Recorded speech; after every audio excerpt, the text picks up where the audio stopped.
What is going on, everybody? We're here, we're live. And if you read the title and you thought to yourself, why does this say November supporter stream?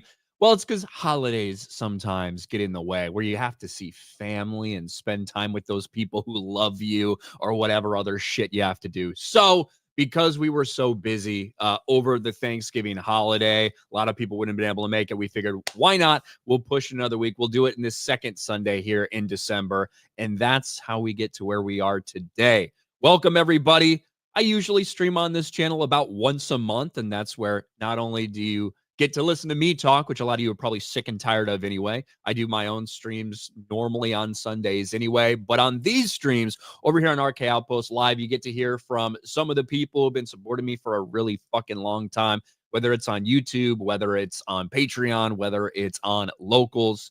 And for those top tier supporters, they get to come on and we get to hang out for a little while. And instead of just listening to me babble on about shit, you get to hear their thoughts as well. And I see some people in the chat already. I see Johnny182. I see Batman v Superman is in the chat.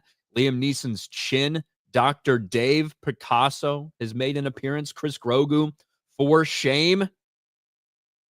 Thank you guys for being here. Let's start this off. The first person we have who's going to be really interested to talk about his favorite games of the year because we know he's such a big fan of Black Myth Wukong. We have Sir Reefer. What's up, Reefer? I apologize for the dog. I'm just living. Got back from vacation last Sunday. Had 10 hours of driving in a week, so not too bad. Kind of sucks when you can't go 80 in your vehicle on an 80-mile-an-hour road because your shit's going to fall apart, but it is what it is. Well, there you go. That can happen. So at least your car held together. That's the good thing. I quote unquote fixed the bumper finally. It was held together with Gorilla Tape. Now it's held together with like quarter-inch thick tin with sheet metal screws through it. So it looks a little cleaner. Whatever it takes, man. Whatever it takes. We've got respect for people that are keeping their bumpers on with duct tape or Gorilla Tape or whatever. You know, yeah. I don't mind it. I mean, if I had to do that to my car, I'd fucking do it to my car. Look, but thanks for being here, Reefer. We've also got for 2 years. 2 years, goddamn. Yeah. Yeah, why even get it fixed then? Fuck it. We've also got Gabriel Knight. What's up, Gabriel?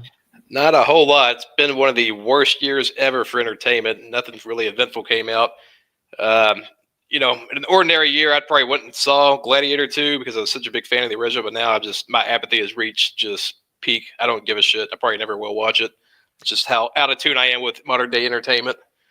It's tough because I went and saw Gladiator 2. We reviewed it, and I don't think it's like a terrible movie or anything, but the problem is it's a follow-up to a masterpiece. Exactly. So, just like to me, it was a very very average movie, but it's comparing, and they're even doing a lot of memories from, oh, this happened here, Maximus name drop here. Like you can't escape the first one, which was just so fucking incredible.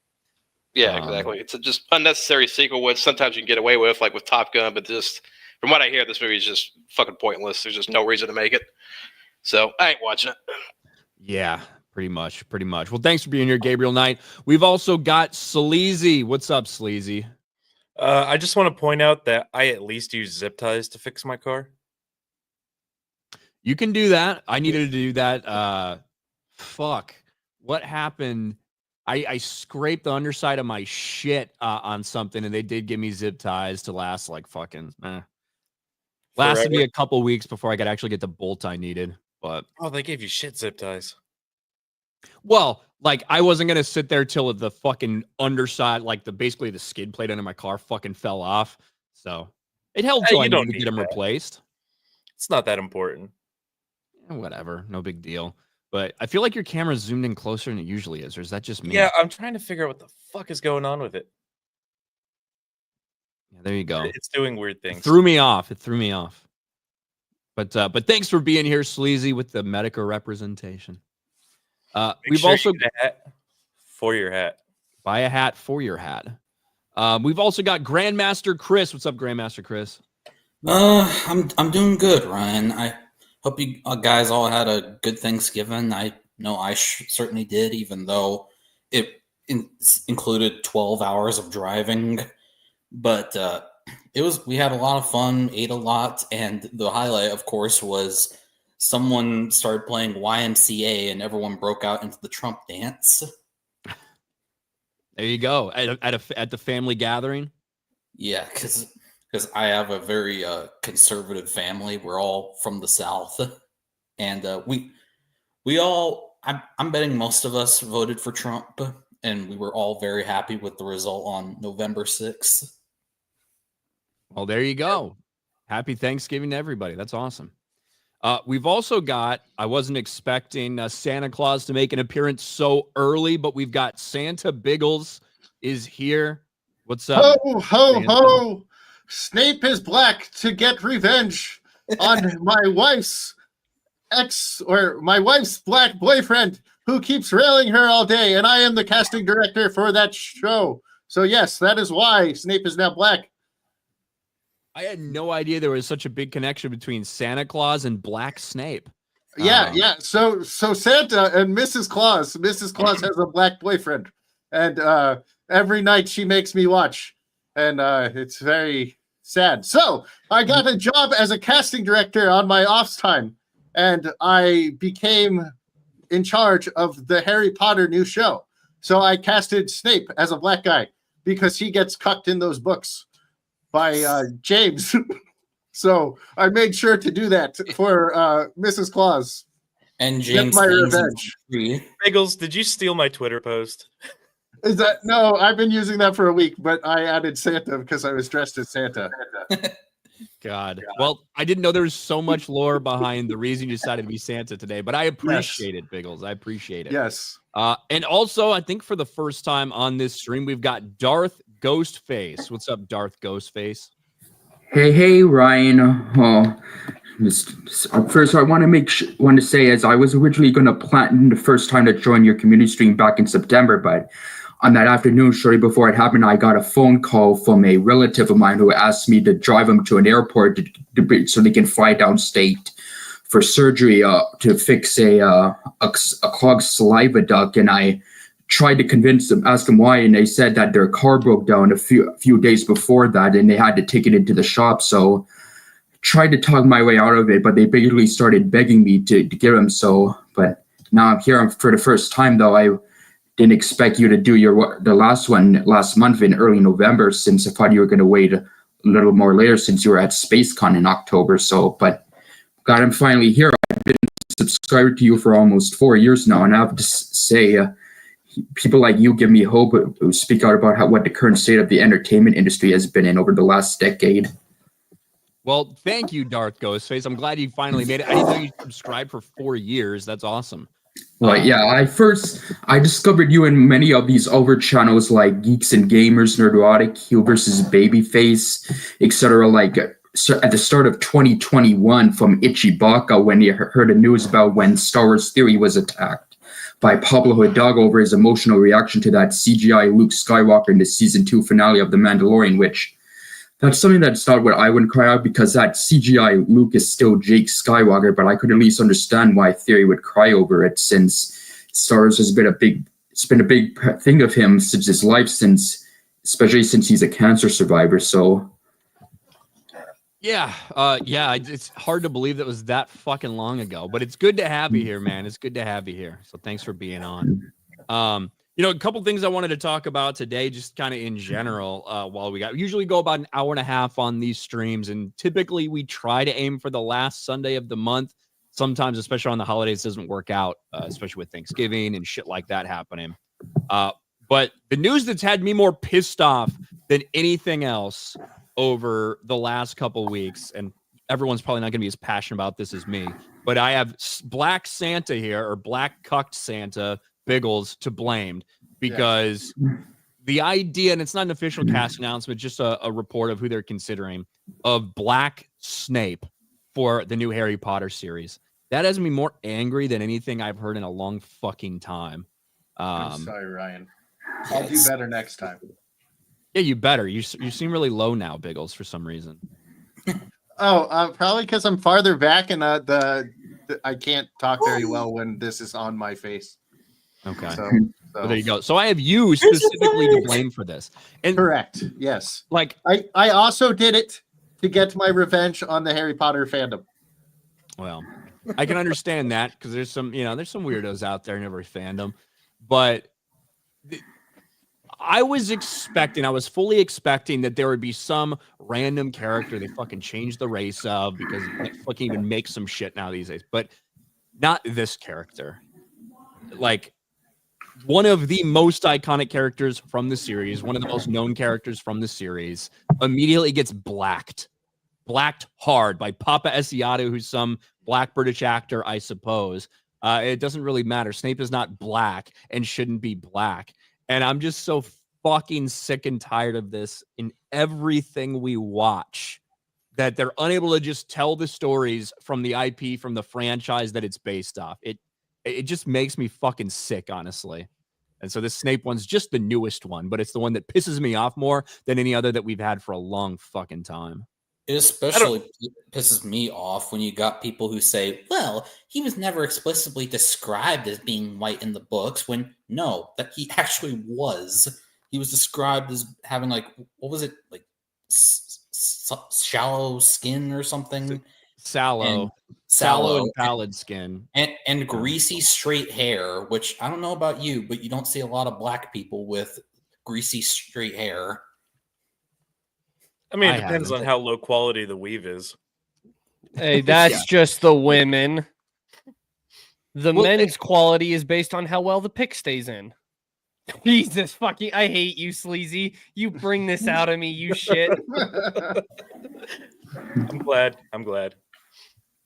It's true though, and I agree with what you said, Grandmaster Chris. You have people that will pretend like, oh well, they never explicitly said that this is a white man. Well, if you pay attention to the Harry Potter series, which is set in the UK in the 90s, where 95% of people there were either fucking British or Irish, right? That's the 95%. 0.3% Asian. The people who are specifically described as what their race is, they're all people who aren't white, because everyone else in the story is white. As you'd be walking around the UK at that time, that's exactly what you'd see too. But even with those characters, like Snape, on occasion when they're described, it will put out their descriptions. Sallow, pallid skin. At one point, he turns the color of sour milk. At another point, his face is described as marble white. So these things are out there, even if there's not a sentence that says Snape is a Caucasian male, right? But that'd be like saying, hey, no one ever said that Snape doesn't have 6 penises. They didn't ever explicitly write anywhere that he doesn't have 6 penises, so he can have 6 penises. He only has 2. Yeah, he's only got 2. He's one of those split. There's always that guy with 3 nipples, okay? But most of us have 2. Yeah, most of us. Was that a self-report? Yes. No, it wasn't.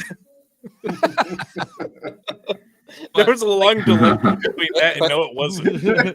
No, I mean, like, no. If Rawlings wanted to be like, ambiguous with the appearance of these characters, she would not have gone into deep detail about what they look like. That's why it was so stupid when The Cursed Child came out that she said, "Oh well, Hermione could be black," even though I went into great detail about what she looks like. Yeah. And that is an important distinction between, Hermione is black, and well, I suppose Hermione could be black, right? It's kind of what she said. Hey, Darth Ghostface, I don't know if you're moving the mic around or something, but I hear some background noise from you. But just so you know. Okay. But I don't know. I assume that I feel fucking way stronger about Harry Potter than anybody else on this panel that's made up of fucking other dudes. But I don't know if anybody else cares other than me. I don't know shit about Harry Potter. I watched the movies. I tried to read the books. They were just excessively boring to me. So when I first saw the news, I was like, oh, great. Another race swap. This is absolutely stupid. And then I thought about it for like 30 seconds. I was like, this is actually really kind of funny. It's accidentally based. Like for decades, we've watched the white parental figure get cucked by everybody else. And now they're casting the black man to be the cucked parental figure. I thought it was hilarious. Yes, and like the evil piece of shit who misses out on the girl, who gets the shit bullied out of him, like all of these things is Black. I don't even know which show you're talking about. Is how common this is. Harry This is Potter. Harry Potter when they Oh, changed okay. what was Eh. it, Crab or whoever. And John, you missed it. I am actually the casting director. What's up, purist? Okay. Yeah, you missed the Justin. whole thing. My damn wife, Mrs. Claus, is a whore. Ryan, So I had to get my it's revenge. made for kids, Ryan. Just shut up. Don't fucking complain about it. As long as the show's about kids now, you have to be open-minded. You just got to watch it, shut up and consume it, and just handle it that way. That's what I'm being told. There's going on, always guys? like a couple arguments like, why do you even care?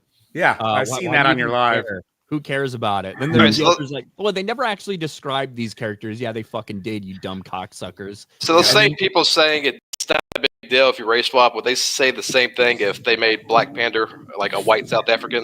Is that They would.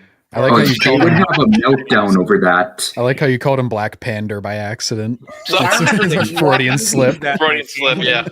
My family sat Exactly. around to watch the Ewok movies when they released, when I was a kid.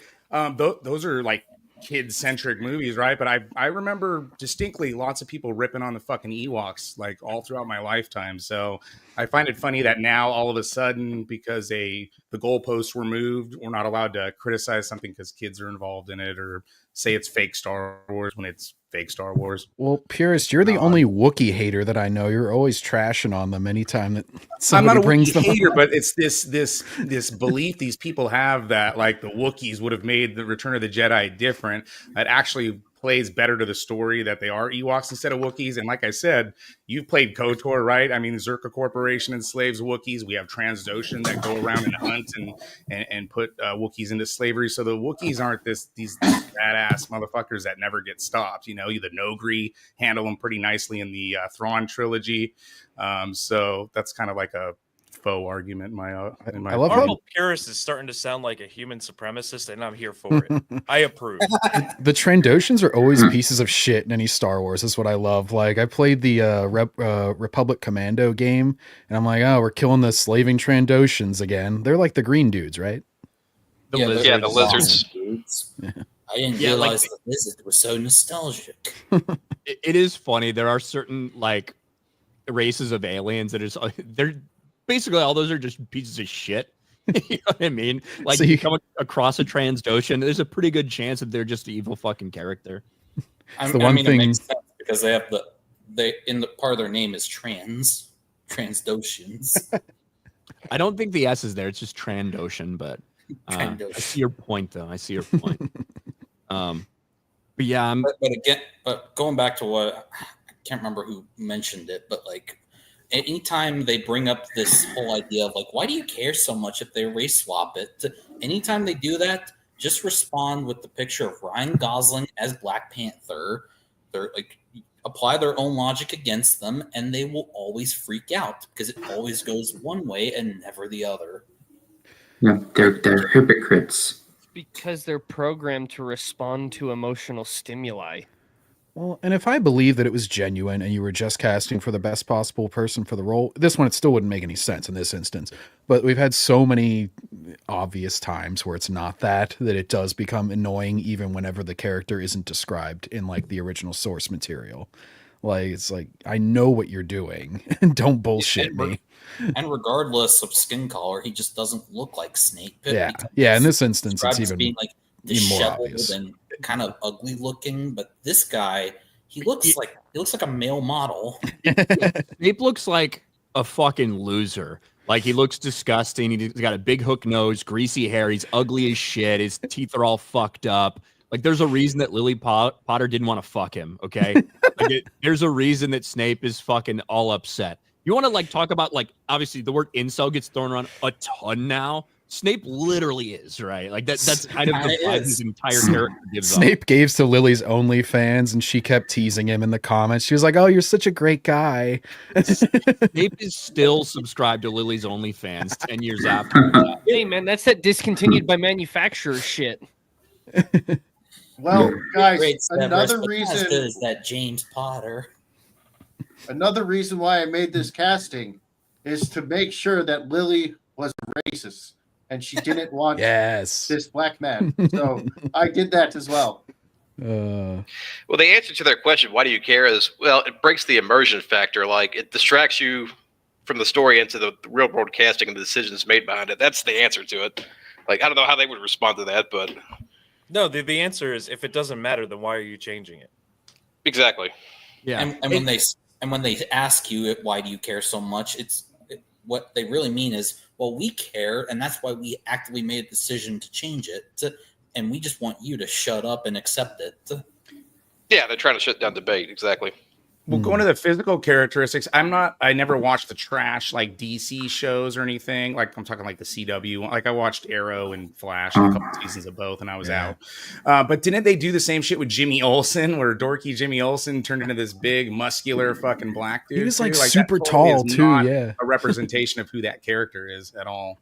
Yeah, that one started off on CBS. Season 1 was CBS, and then they switched it over to CW for Supergirl. But yeah, Gotcha. James Olsen was a big black man.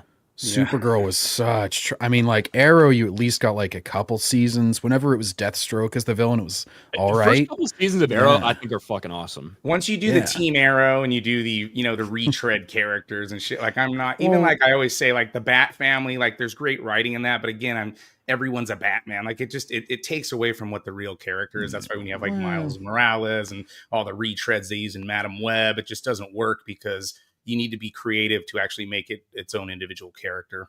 Plus, there was like 20 something episodes every season. And it was very clear after a while that they were treading water till they could get to a mid-season finale, then tread water until we can get to the season finale. The first couple seasons, it was pretty decent about filling the time, but then it was like, shit, we don't have enough story for this. And our story is getting shittier and shittier because now we have to make Felicity the love interest and blah.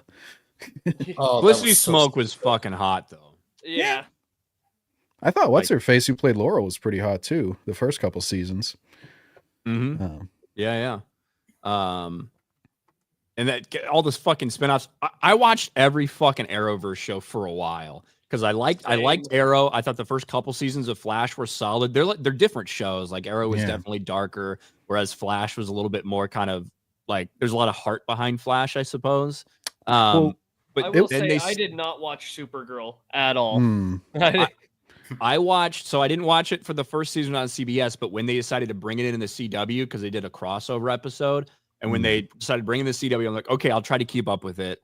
That was the fucking worst, man. It felt like, especially once it got to CW, that everything it was very much just on CBS, it was very much kind of, hey, girl power thing. And then once it got to CW, it turned into a complete and total activism project where every episode was like, oh, there's a bunch of illegal aliens who are also like illegal immigrant alien type of like back and forth. That's the agenda that they were trying to push. Or a fucking trans person who becomes a superhero. Then there's a whole transgender episode. Like just constantly like real world shit just funneled into there. And I just got so sick and tired of it. If you look back, they're probably all dated around 2016 because magically that's when that kind of stuff really got overemphasized. It's funny because like the first crossover, whenever like Arrow went and visited Flash, because they had tied those two together pretty well, even before Flash was like a show.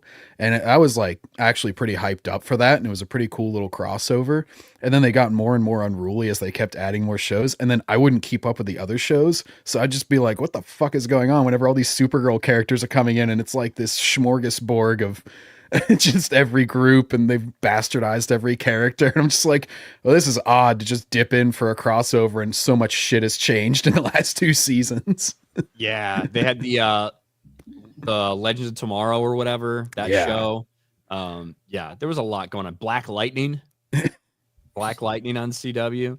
How'd you feel if they turned Black Lightning white? But kind of back to that original point, they always will say him being white has nothing to do with him as a character.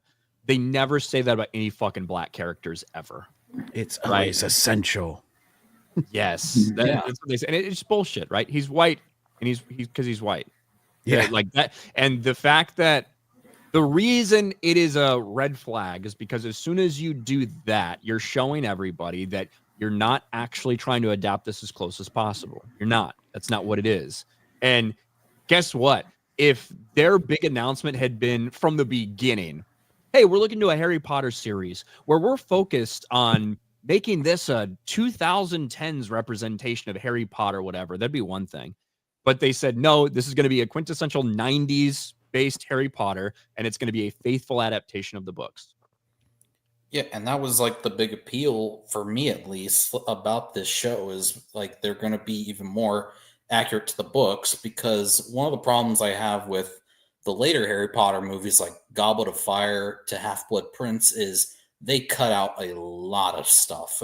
Half-Blood Prince in particular, there are so many great scenes from the book that are completely absent from the movie, and they had a chance with this series to fill in that void, and they still might. We don't know yet, but this whole casting is not a good sign. And did you guys see also like who they're potentially casting for characters? There's other rumors saw about Hagrid. Mark Strong potentially as Dumbledore. I forget the guy's name for Hagrid. And like some of those, especially like Hagrid, obviously Robbie Coltrane didn't actually fucking look like Hagrid, right? Like a lot of that is the wig and the beard and stuff like that. They should cast Yao Ming as Hagrid so they get the height right away, and then they just don't work have from to there. force perspective. and I'll, stuff. I'll see what I can do. I'll call his agent. Fuck you, Santa Biggles. Well, according to Blame so many- Mrs. Claus. and I've seen so many people like, well, Snape, it'd be impossible to top Alan Rickman's Snape. And my take on that is that Alan Rickman is an incredible fucking actor, and his performance as Snape is unforgettable.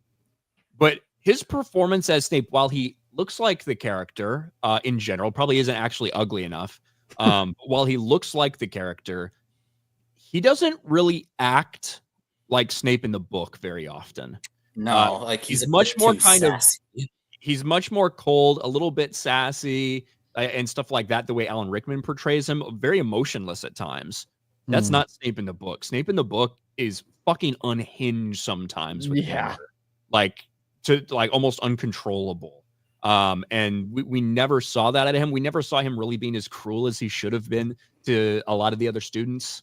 In any way, I don't think we've had an accurate portrayal of Snape, even though Alan Rickman's is iconic. That's what I was hoping for. Now we get a black guy. Can't fucking wait. Well, in good Harry Potter news, I'll get ugly Hagrid pretty soon because I plan on playing my PS1 copy here pretty soon. God, yeah, those are rough. The PS1 Hagrid is like a meme. Like somebody will just zoom in on his face, and it's just like this weird polygonal horror monstrosity. Yeah. I loved it though. I played that as a kid. I remember you had to I haven't played it in a long time, and I'm definitely going to probably before Christmas, but they had like the house points, and they would update you every once in a while as you were going through the game. They'd show the little hourglasses filling, and you would inevitably fall behind Slytherin, but you could, if you got like all the extra shit, you could stay ahead a little bit longer, like to the very end of the story, like I don't know, vaporize some random snails and shit in the dungeons and get 10 points for Gryffindor. I actually miss the era of when every fucking movie that came out had an accompanying video game. Yeah. I actually really miss that era. And some of them were me too. dog shit. Some of them were fucking Revenge of the awful. Sith game. The But Lord some of the Yeah, I was Rings. gonna say that's so great. fun. Revenge of the Sith and the Lord of the Rings games. Those were all fucking. Yeah, I like the Phantom Yeah. Menace game. The game sucked, but it was fun. I played the Polar Express game last Christmas. It was only like 4 hours long. I I got through it in like I one actually played session. that game too. The Toy Story 2 game's really fucking good. And in the Indiana Jones game they just released, they should have done what they always did in those, which is they would play movie clips. Like once PS2 came out and they had DVD anyway, that the game was on, that like Lord of the Rings, they would play the movie and then they would fade into the game graphics like for each level. Like that was a cool Lord way of the to Rings integrate it. games That was a did thing? lot. Yeah, they'd play like FMV, like it was a little bit lower quality than like the movie would look like, Yeah. but it was still very much the It's like- scene. Yeah, if you're playing like a video game called like Lord of the Rings: The Two Towers or whatever, you're playing basically through the movie. You know, you're fighting some of the same fights, you're interacting with the same characters and stuff. And at times they did that for the Revenge of the Sith. Yeah, Yeah, they video even game. I need to released. see if you can get that on PC. I need to play that shit again. I have it on my Yeah, emulator. 'cause I remember the Fangorn Forest missions the best. You'd like Oh. you go from the movie to you playing as the characters, and then it would be in game until the Ents were pulling out the supports for the dam, and it cut like right into the movie. And I was like, man, that's awesome. And I love yeah, the shit that they would add that would just make the movie make no sense. Like Sam going through and just murdering 5 million Shelob spiders in the caves and like a bunch of Or on orcs. Like Sam's actually a Marathon badass. Bowl where he like drops the chandelier on them. Yeah. And those games would even have like scenes that never made it into the movie. Like for example, in Revenge of the Sith, there's a bit where right before we want to Dooku talk fights about it. Anakin and Obi-Wan. Ryan's fake story for his friends. Because there are two of you, do not assume you have the advantage. And I saw it also in the Revenge of the Sith game. There was a lightsaber duel between Anakin and Mace Windu before he ended up getting thrown out the window by Palpatine. Yeah, Me and there Ryan is. both Awesome. were like thinking that was going to be in the movie, and then he just cuts his hand off. Yeah, because I played the video game before the movie came out. Because that's how they did shit back in the day. Both the game and the Dark Horse comic came out before the movie came out. The fact that you released it before the movie, I think people must have ended up getting spoiled because of that. I don't think we didn't care as much about spoilers and shit like that before. Yeah. To be honest, Really? that's like a relatively new phenomenon with the internet being the way it is. You know, Kind of started with the prequels when people started caring. Well, Star Wars. it's fun. Well, and with like prequels, I mean, you sort of know who's going to live, obviously. So that's a little bit of the spoilers taken out. Yes, right there. And it's like you never thought that fucking Obi-Wan was gonna die. Like there's never a possibility for that. Yeah. I remember a Mad magazine back in the day where it was like pre-release and they're showing Yoda and Palpatine fighting in their little cartoon comedy skit of it, and they're like, kill me you cannot, but kill you I cannot. And then they're just like, why? Because we're equally great powers on opposite sides of the Force? No, because this is a prequel and we both know we're going to live.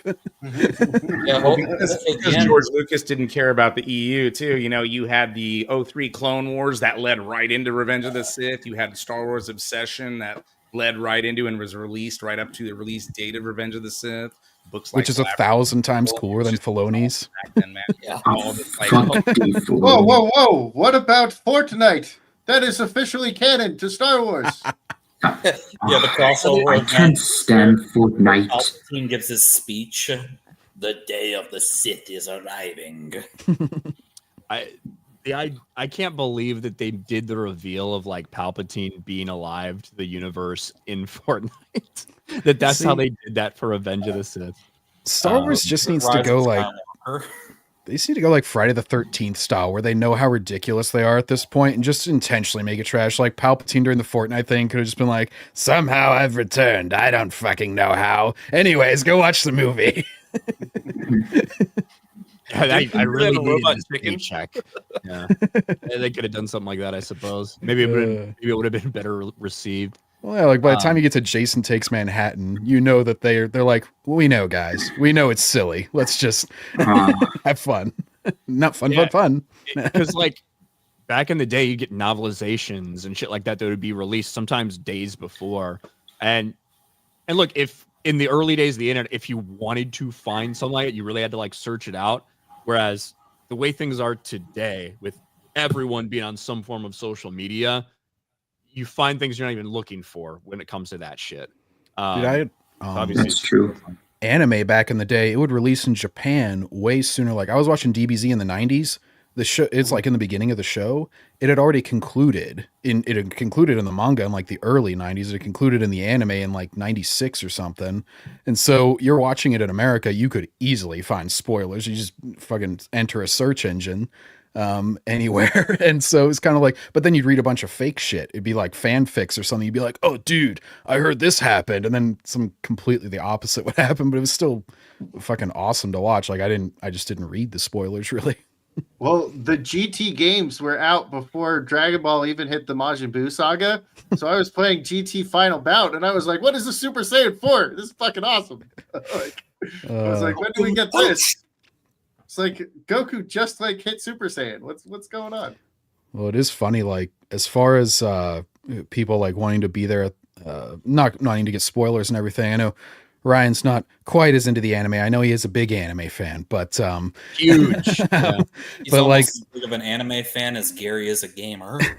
but like Latin America, they go fucking bonkers for Dragon Ball. And during the finale of the latest series of it, they would have like huge crowds out in the streets watching it on these giant screens. And like Goku beats the villain, and they're all like, they're acting like it's a fucking soccer game. They're just like, ah! It's pretty awesome to see, actually. I think they did something similar to that back in the day when they unveiled the trailer for the Deathly Hallows Part 2. Like they would release it on this big monitor outside, and everyone in the streets would like be going crazy, like he's gonna fight Voldemort. Ah! As if we couldn't have known that. Yeah, that was crazy. Yeah, hopefully Gandalf doesn't die in the third Hobbit prequel. Don't give me any spoilers. Yeah, we'll see what happens. One of the first like big spoiler moments ever was actually that I remember for Harry Potter, which was when people were lined up outside of the bookstores for the midnight release of Half-Blood Prince, and people were driving by in cars screaming, "Snape killed Dumbledore." I remember that one. Snape kills Dumbledore. That was a long ass fucking time ago. That was one of the first like viral spoiling things that I can remember happening. Well, because then it became like a meme afterwards. It was like people would be in comment sections for other things and just be like, "Snape killed Dumbledore," just be like putting it in a random comment somewhere. Yeah, I was one of those guys. I remember having it spoiled for me that Snape was the Half-Blood Prince before I got a chance to read the book from like some book quiz that I had in school. It was just like, it asked a question, who is the Half-Blood Prince? Like, I don't know. I didn't read. What's the one book? Is it The Order of the Phoenix or whatever, or the movie like that? After I watched that, I think I was out. I didn't even get to finish them. I should probably go back and finish watching them. Everyone tells me the books are better. I just don't know how I'll have time to ever visit those. But yeah, I think that movie just like dropped me out of the whole universe. I felt like they were kind of progressively getting not as good as the first couple ones. So the first two movies are almost like, obviously they have to cut some stuff out because the books are 10, 12, whatever hours long, and the movies are only 2.5 or so. But Sorcerer's Stone and Chamber of Secrets are as about direct, like pulled from the book, from everything. Dialogue, the plot, the way the characters look and speak and act. It's about as true as you could be, like adapting a novel. Isn't that amazing? I'm a normie and I relate to those two the most. And what do you know? They actually go with the source material. It's funny how that works. Well, you compare like Order of the Phoenix, which is an 100-page book, and the movie is only like 2 hours and 11 minutes. The second shortest runtime of any of the movies. As those books got thicker, the movies got more watered down. Well, I remember whenever in Order of the Phoenix, the one thing I really like about the movie adaptation is I feel like it's the only creative wizard duel whenever it's Voldemort versus Dumbledore at the end. Like the other ones, they're always just like shooting stun spells or shooting beams at each other, even in the final Harry Voldemort thing. And that one, it's like they're as hard as I can. Yeah.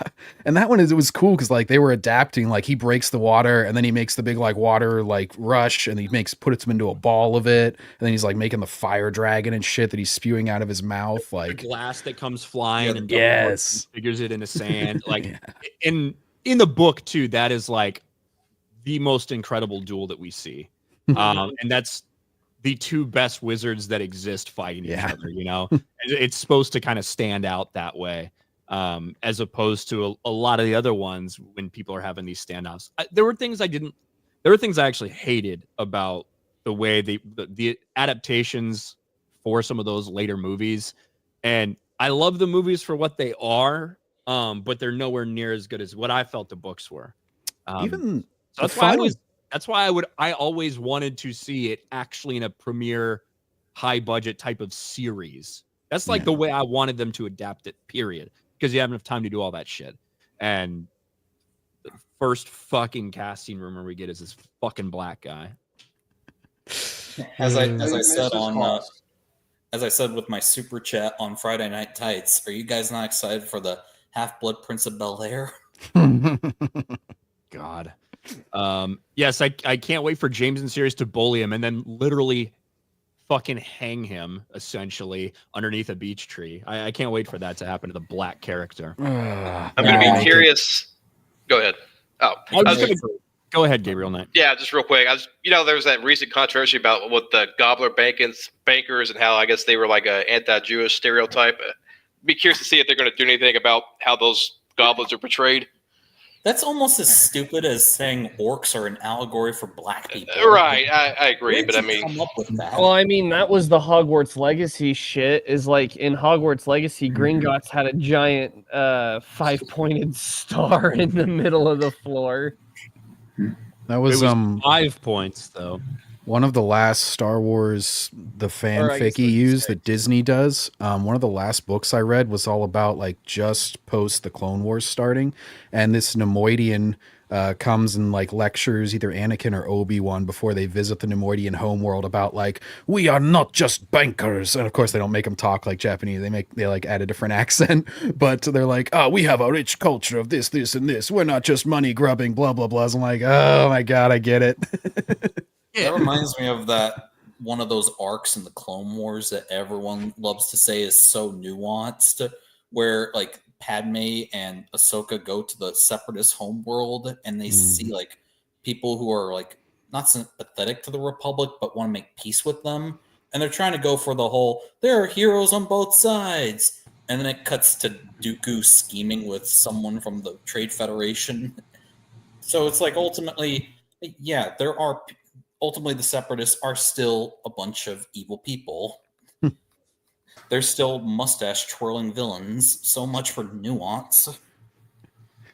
Yeah, and there's always been fucking criticisms from losers about some stuff, like people that are mad that one of the coolest black characters in the books is named Kingsley Shacklebolt. Like his last name is Shacklebolt. I just think of Rusty Shackleford from King of the Hill. Right.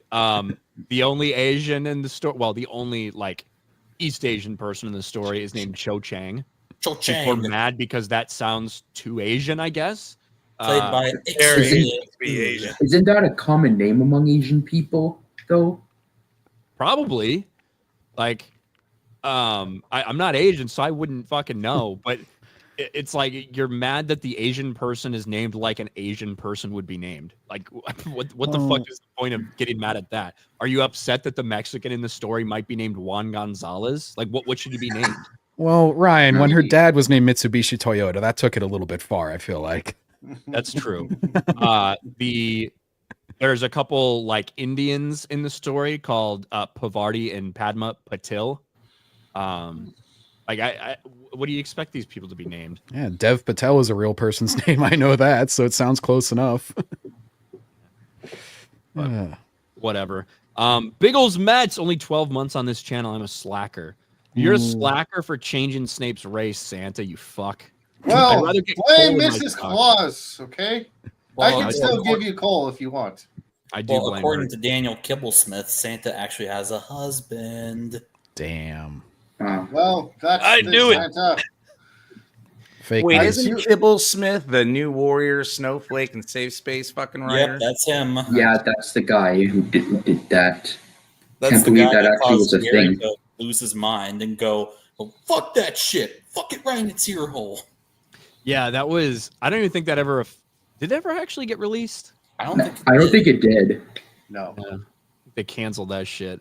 CJ, I think the best case scenario with any show / movie these days is the Batman or Hot D, where there are race swaps in it, but it's still decent.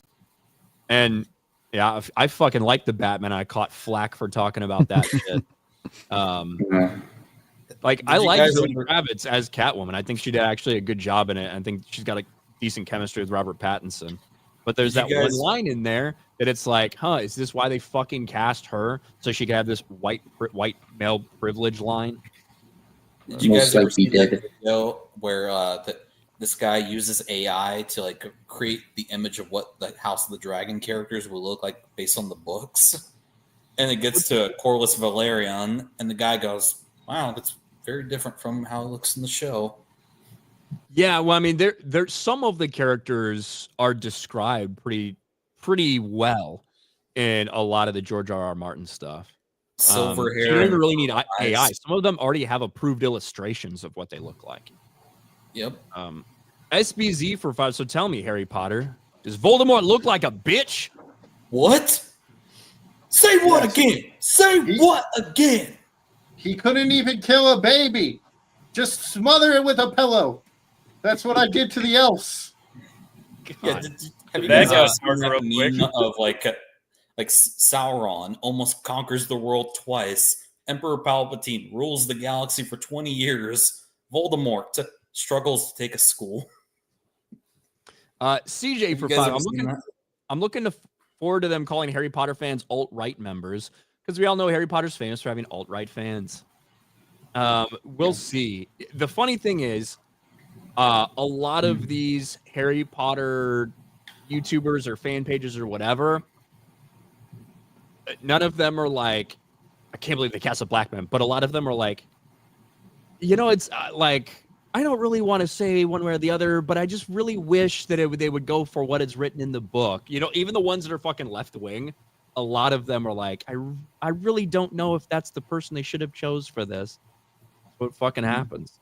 And of course, another thing, and purists can attest to this, all the skeleton crew shills, they're saying, don't go after the kids, I swear to you. We'll keep all that in mind when the kids for the Harry Potter series are cast. J.K. Rowling just can't win. She had her books burned by the far right in the early 2000s and like late 90s, and now she's getting her books burned by the far left because she doesn't like trans people. It's like she's like Yeah. got to be like, damn. And I Can't win with billions of dollars. and I've said this, and thank you, Rachel Green, $10 from my left hand. I appreciate it. Thank you very much. But I've said this all along, even when talking about J.K. Rowling. I agree with her maybe on one thing politically, right? Which is about trans men and trans women and all this bullshit out there. Everything other than that, she's always been pretty progressive. Always, her entire life. I'm not expecting her to all of a sudden fucking be based because she agrees with quote unquote this side on one thing. All I'm asking for is for the story that she wrote to be put on screen. That's it. Like that's all I'm asking for is the story that she wrote in the late 90s and early 2000s to be put on screen. Not asking for her to fucking come over to the United States and be a Trump supporter or to like hold my same political. Quite frankly, I don't care. All I want is that story that's so beloved by so many tens of millions of people around the world. I want that brought to TV in the proper way. Yeah, you're not asking for her to write a character who's trans just so everybody can shit on them in the story either. Like that would be the opposite end of things. Exactly. Yeah, I don't need her to start writing in like taxation is theft scenes. Although that would be based. It would be based, but I'm just saying it's like she has a story. Pretty much most people around the world love that story. Why do you need to change it? Just adapt it the way it is. Yep. While I love Harry Potter, there are some highly problematic elements in it. These are the 10 things they should change in their newest adaptation. How to say you're a Green fake Rant fan article? without saying you're a fake fan. Is that a Green Rant article, John? Or That was just the pulling out of beginning of your my ass? YouTube video I'm going to make on this. Oh, God. No. Fuck. While Lord of the Rings is a very special story, there's not enough representation for women in it. Oh, well, the new movie's apparently going to fix that. Impersonation there, Chris. Ugh. But moving on to the next topic I wanted to talk about today. 2024, we're almost done. We've only got a couple weeks left to 2024. And as I was looking back through some of the games that were released and stuff like that, I was like, holy fuck, this is like the year of massive woke failures for games. We've seen some here and there, but it seems like this year, nearly everything that came out that was promoted that way or by these people ended up being a complete and total disaster. Starting from the beginning of the year with something like Suicide Squad killed the Justice League, that ended up getting raked over the coals and a miserable failure, to even smaller releases, things like Dustborn, the huge fucking $400+ million failure for Concord, and now recently we had Dragon Age the Veilguard. And we started talking even before the stream started, man, what good games did release this year? And there are a handful, But holy shit, it just seems like this is the year when a lot of people saw games that were coming out, and if there was a hint of something, they said, fuck that. Well, between this and last year, I feel like there's been a very big I mean, there was the bad ones you mentioned, but then we saw massive success for Black Myth Wukong. That was like #1 success. Obviously, Hogwarts Legacy last year, despite the protests. And then Stellar Blade was more successful than I think most people anticipated. And then, of course, Astrobot is game of the all time. So you're such an Astrobot simp. That's what my nephew says. He says it's the greatest game ever made. Oh, absolutely. Easily. GG. It's done. We don't need to make any more games. What we're saying is John has the brain of a 6-year-old. Hey. It inspired my inner child. It's so 80s nostalgia. Oh. Astrobot is trans. Oh, God. Astrobot has 2 moms. Hey, in the Someone Sackboy games, you could cross-dress them, so they should love those. Anyways. I just saw someone post Space Marine 2 in the chat, and Space Marine 2 has caused so many problems. I don't even want to get started on that topic. Why? Well, too late. You brought it up. You didn't even read a super chat. You're just a random person in the chat, so you brought it up. What are the problems? Tourist, fucking tourist. I hate him. Nope, I can't. It's your YouTube channel. I won't say it. Like, oh my god, the woke hammer mob is absolutely out of their goddamn mind. I'm just laughing because it's like, oh, I wouldn't want to yell on Ryan Kinel's YouTube channel. He never gets angry. No problem yelling on his channel. It's the shit that'll come out of my mouth on his channel that will get it deleted. You don't want to scream on the stream of on a channel where a guy once said women had it good in the 50s. All they had to do was cook and get fucked. That's all you had to do. Base, absolutely fantastic take. No, it was like somebody with like 1 million plus subs went on some Warhammer rant that was like 20 minutes long about how it's all fascist and we need to diversify it, and how the alt-right is trying to take over Warhammer. And it's like, bro, you're the one trying to change stuff. I spent 2 hours going line by line debunking everything he said. And I thought it was going to be like a 30-minute video I could put out. It turned into a 2.5-hour live stream. I was like, oh my God. Who yeah. Now you know how Star Wars fans feel sleazy when you got people watching fucking Skeleton Crew and telling people to have open minds and, hey, it's okay. Oh, Kathleen Kennedy, we're going to just separate her from this project because, you know, we can say it's subtle and it doesn't affect lore. The lore breaking is on the way for that show, too. It's right around the corner. They already started. Yeah, those people are controlled opposition. Yeah, they spent $4 billion for shows that are just non-offensive. That's totally what they spent $4 billion on. I have not watched Skeleton Crew. I have so little interest in it. Period. I'm sure at some point I'll fucking watch and give my thoughts. Ultimately, it's like, to me, regardless of whatever you're watching, you have to be honest about how you feel about it. Even if it's something that you think you're going to hate or should hate and ends up being, whether it's palatable or you actually think it's good, I think you got to be honest about it. But that's what people judge you on, right? You guys might, I haven't seen Wicked and I have no plans to see Wicked, but if I went and saw Wicked and I liked it, despite the fact that the vast majority of people in my audience might say, I fucking hate that, I'd have to be honest about it. And it can get you some backlash. But when it does come to Skeleton Crew, the thing that I think is funny, and no idea because I haven't even paid attention to people's reactions, but the incessant need to, well, if this project, I want to say I like this project, so that means Kathleen Kennedy probably didn't have anything to do with it. Or well, you know, this project is bad and everyone's not liking it. It's probably because Dave Filoni wasn't involved in it, and that's why it's bad. And Kathleen Kennedy was in charge of this one. That's the type of shit I get so fucking tired of. Yeah, everyone's on the fucking same side. Like, Dave Filoni works for Kathleen Kennedy. Dave Filoni has a ton of power. He is the creative director or whatever of Lucasfilm. His hands are involved in all of these projects, even ones that everyone says are shit. And that's exactly what I said on Twitter. And people thought all of a sudden I was a Kathleen Kennedy defender because they're not understanding the context. I'm like, no, you fucking retards. He's the one running the shit. Filoni's the one, you know, with the quote unquote lore master that's destroying the lore left and right. I mean, I operate under the premise that the EU and George Lucas Star Wars is canon and Disney shit isn't. I haven't watched the show either. I don't think I'm freaking going to. And I just think it's funny because you got people like jumping on people's streams and they're like, well, I have to be open-minded to Disney Star Wars, you know, and then you look and you're like, okay, so what? There's been like 13 shows, right?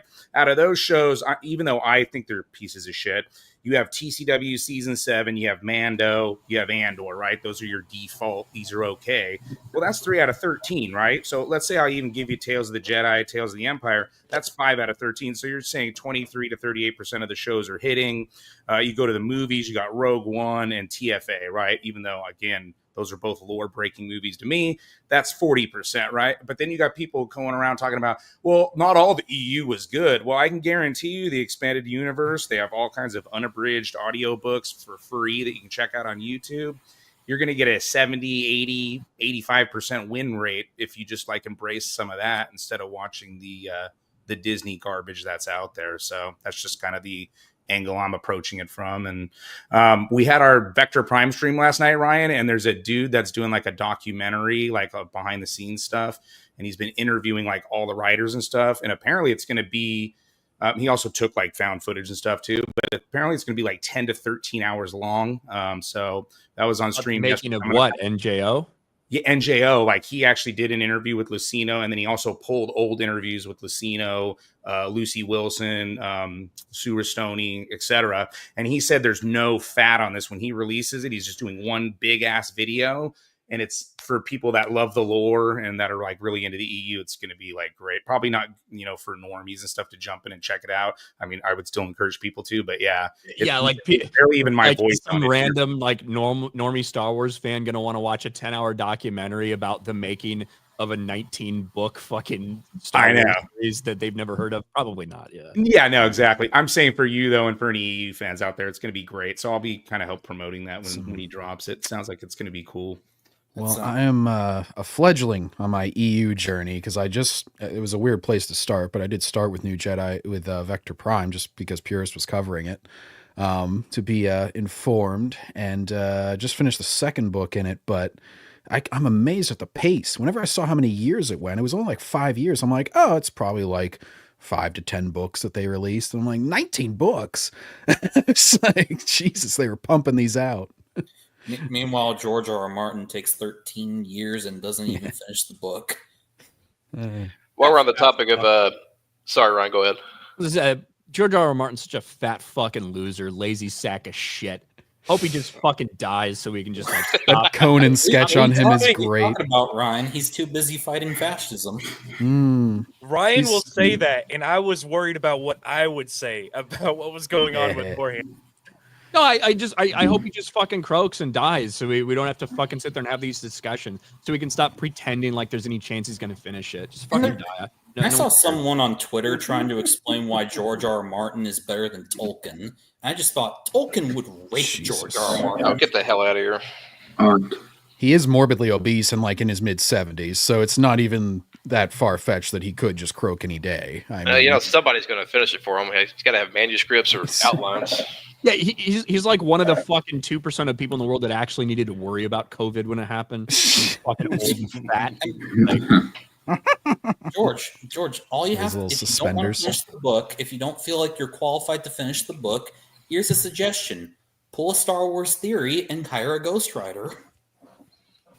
Steelers. Yes. All right. Sorry. So I think that if he were actually like having if he actually cared about finishing this stuff, he has people that help him with things that do a lot of these other kind of world building books that get released. Like he should just give him the outline and let them fucking finish it. The problem is he doesn't fucking have an outline. He has no idea what he's going to do. Ryan, when you said people that help him with things, I was picturing the people that have to like scrub his back, get under the flabs. Oh God. Take care of him because he can't reach parts of his body. They have one of those big ass sticks that they're just trying to get him. It's like a car wash. He's got like those like aviator things that Baron Harkonnen uses in Dune to get around. Someone needs to put George R. R. Martin's face on the Baron Harkonnen scenes in the old Dune when he's floating around on his little boosters. Annie Masterson for 2. Dumbledore was not gay. Madame Pomfrey's thighs were earmuffs. Thought that was going to go, Dumbledore is not gay. He has relations with women, but sex with men. Man. Real quick, I just wanted to, going back to the EU, I'm in the middle of reading the Revan book right now, and holy shit, that book is I'm about halfway through it right now, listening to it on audiobook, and that thing is fucking awesome. Don't understand. I mean, I brought it up, I think, last Sunday. You said, Brian, that it ends kind of controversially, but just kind of curious why more people don't talk about that book, especially if you're a fan of the game, because right now it's been a great follow-up. The ending is very It's the ending. controversial. Yeah, because the ending tees up SOTOR, like in the expansion packs. and Yeah, stuff. gotcha. I like the book, but when it came out, it was pretty divisive, to be honest. But I liked it. But Yeah, I also was completely fine with essentially the Jedi Knight story of Star Wars: The Old Republic being effectively KOTOR 3, because it's kind of what it is. So, And that depends of that's kind of where the take goes. I'm gonna do a debate on like a friendly debate and have like a 2-on-2 or 3-on-3 one of these days. I'm gonna round up some people and have the pro KOTOR book and the anti KOTOR book. I think it'll be fun. Yeah, Purist, did you see Razor Fist's take on KOTOR 2? No. Yeah, he said because KOTOR 2 recently turned 20 years today, or like a few days ago, Razor Fist said that KOTOR 2 is the most overrated, overpraised RPG of all time. Yeah, I disagree. I mean, they rolled it out in like less than a year. They changed they changed studios. it's and pretty whatnot. crazy that they got that done in 8 months. Exactly. There Yeah. were massive technical problems with the game when it launched, and they ended up having to cut out a bunch of stuff that they would have liked to put in there, which is unfortunate. But I really like the story. What Razor Fist was saying was one of the common misconceptions, I think, were that and some people have taken this away from the game as well. And I do think it is a misconception about the Force and the way the game presents it. The Force is not presenting Kreia as the end-all, be-all, definitive Force knowledge. Kreia is fucking the enemy. She's a Sith, right? And so you learn all these things from her, and then you realize at the end, oh shit, she's actually fucking an evil person. Right? She's on the wrong side of this, and you have to fight and kill her.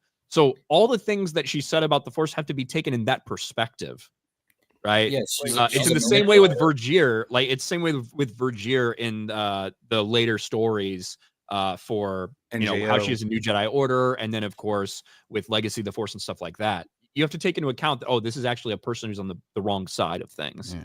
Yeah, Kreia, like her ultimate goal is to manipulate you, the player, just like Palpatine was trying to manipulate Anakin. Yeah, so when people get this idea of fucking gray Jedi and all this stuff, a lot of it stems from people's misunderstanding of the fact that what Kreia was presenting with you with was something that was meant to mislead you. Yeah, kind of like a false narrator, like in Fire and Blood, right? Same thing, because you're getting these historical events, but they're not like, it's from their perspective of like 2 or 3 different people, right? If I remember correctly. Unreliable narrator. That's the only George R. R. Martin book I've actually read. But as far as people leaving out context, like people do it in even more obvious ways. Like I remember back in the day, there was a big stink because the X-Men Apocalypse poster had Apocalypse choking Mystique. And it was like, guys, he's an apocalyptic villain. His name is literally Apocalypse. He wants to kill everybody. And you're worried about that he's not he's clearly a villain. He's violent toward women. He can kill us all, but he can't choke a woman. That was like, what's his face? The actor who played Carmine Falcone in The Batman, who then they recast him as Mark Strong for the Penguin series. That's why he didn't want to return. He's like, well, I'm not a really big advocate of stories about choking women and violence against women and all this stuff. You're a mob boss. It's like, one, you're a villain, and 2, you literally were doing that in the movie. Like, what the fuck are you talking about? Oh, thank God. It's such a strange thing to like get upset about. Not to mention, like, a big part of the Penguin story is the fact that his daughter is taking over his crime empire.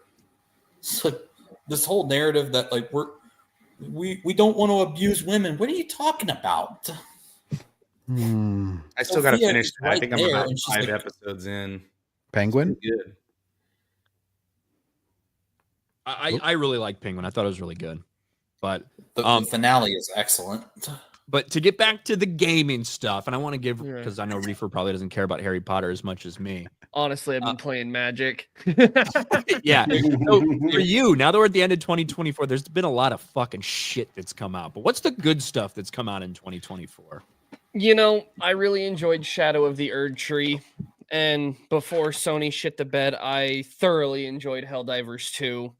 But kind of the odd sleeper hit because of the nature of the game is Tekken 8 for me. Really? Yes, Really? Tekken 8 is very good. I grew up playing Tekken when I was a kid on my dad's Japanese PS2, right? And so I was able to play a whole bunch of games that nobody had, but I also got to play the American games.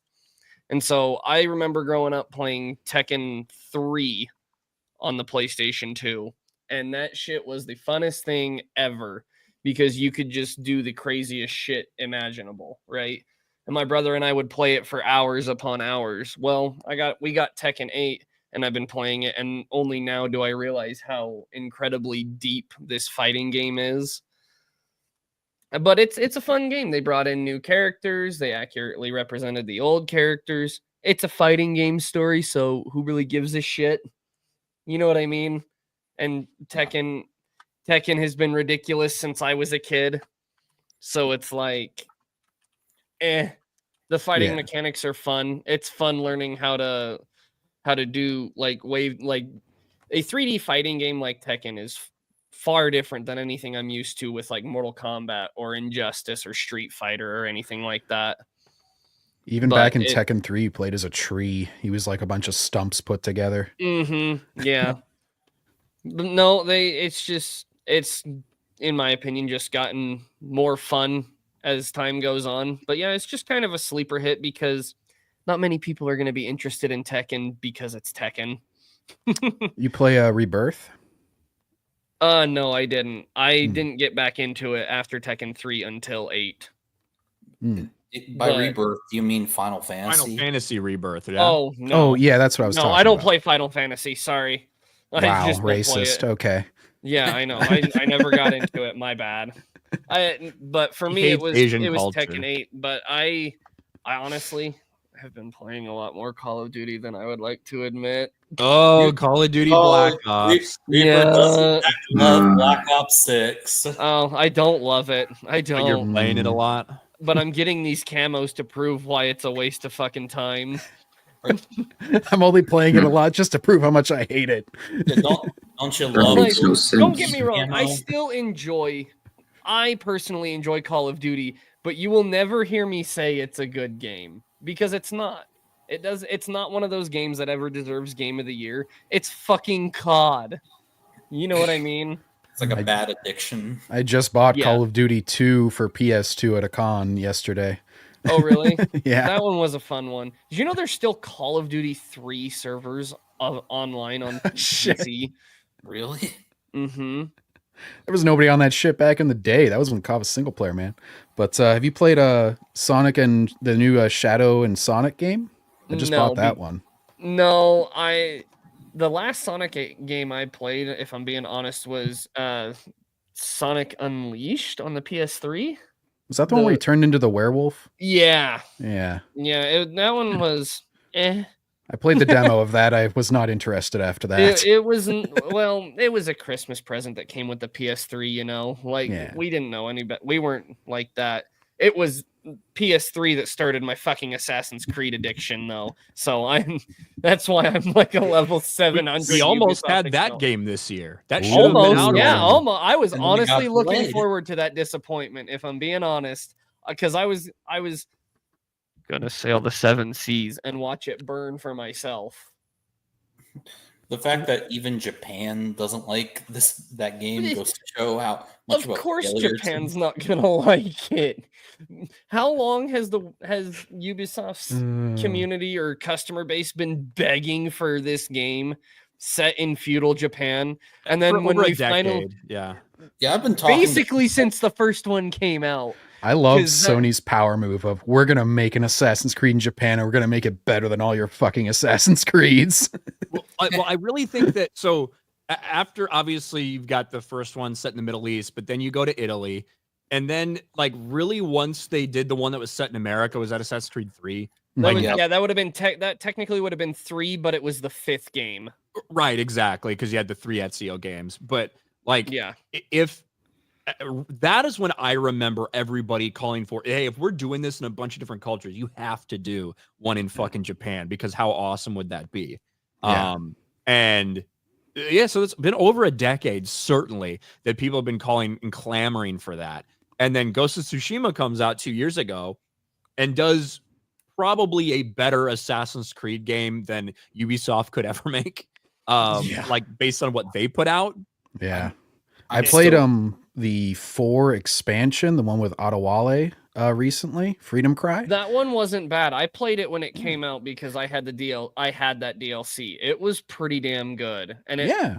I like there wasn't anything so blatant in it that we would recognize it due to our modern day sympathies.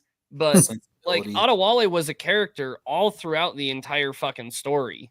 And I He was liked your him. first mate. In this is in Assassin's Creed Black Flag. Adewale is the first mate on board the Jackdaw, and the DLC you play as him. Yeah, Mhm. Right. Yeah. Mhm. And it's because Adewale is actually much more sympathetic to the assassin's cause than Edward ever was. Yeah. Yeah, Edward was always like all about the gold, the pirate life. It was Adewale who genuinely wanted to join the assassins. Even when Edward eventually did join the assassins, after all the Templars were killed, he pretty much bailed on them and went back to England to raise them. I remember the tease at the end of that game because he was Connor from 3, I believe was his name. It was his grandfather was Edward Kenway. And I was like, oh, are they going to have Hatham in this? Because I loved Hatham, who was Connor's dad. And right at the very end of the game, he's in like Edward's in the Opera House in London, and he's got like little Hatham there. And I was like, cool cameo. Well, What I my biggest issue with Assassin's Creed 3 was the fact that they had you play as Connor's badass dad, Hatham Kenway, who's kitted the fuck out. And he was witty and really well written. Oh, he like, was awesome. so well written. Well, because he was an upstanding British gentleman. Yeah, he Right, would just and then- roast people too. Yeah, and then you had to start from fucking nothing with Connor, and you're just like, God damn Yeah, it. it was kind of like a shocking fucking thing in the beginning. I thought, Yeah. like, Yeah, when you think they're assassins and it's revealed, no, they're actually Templars. yeah.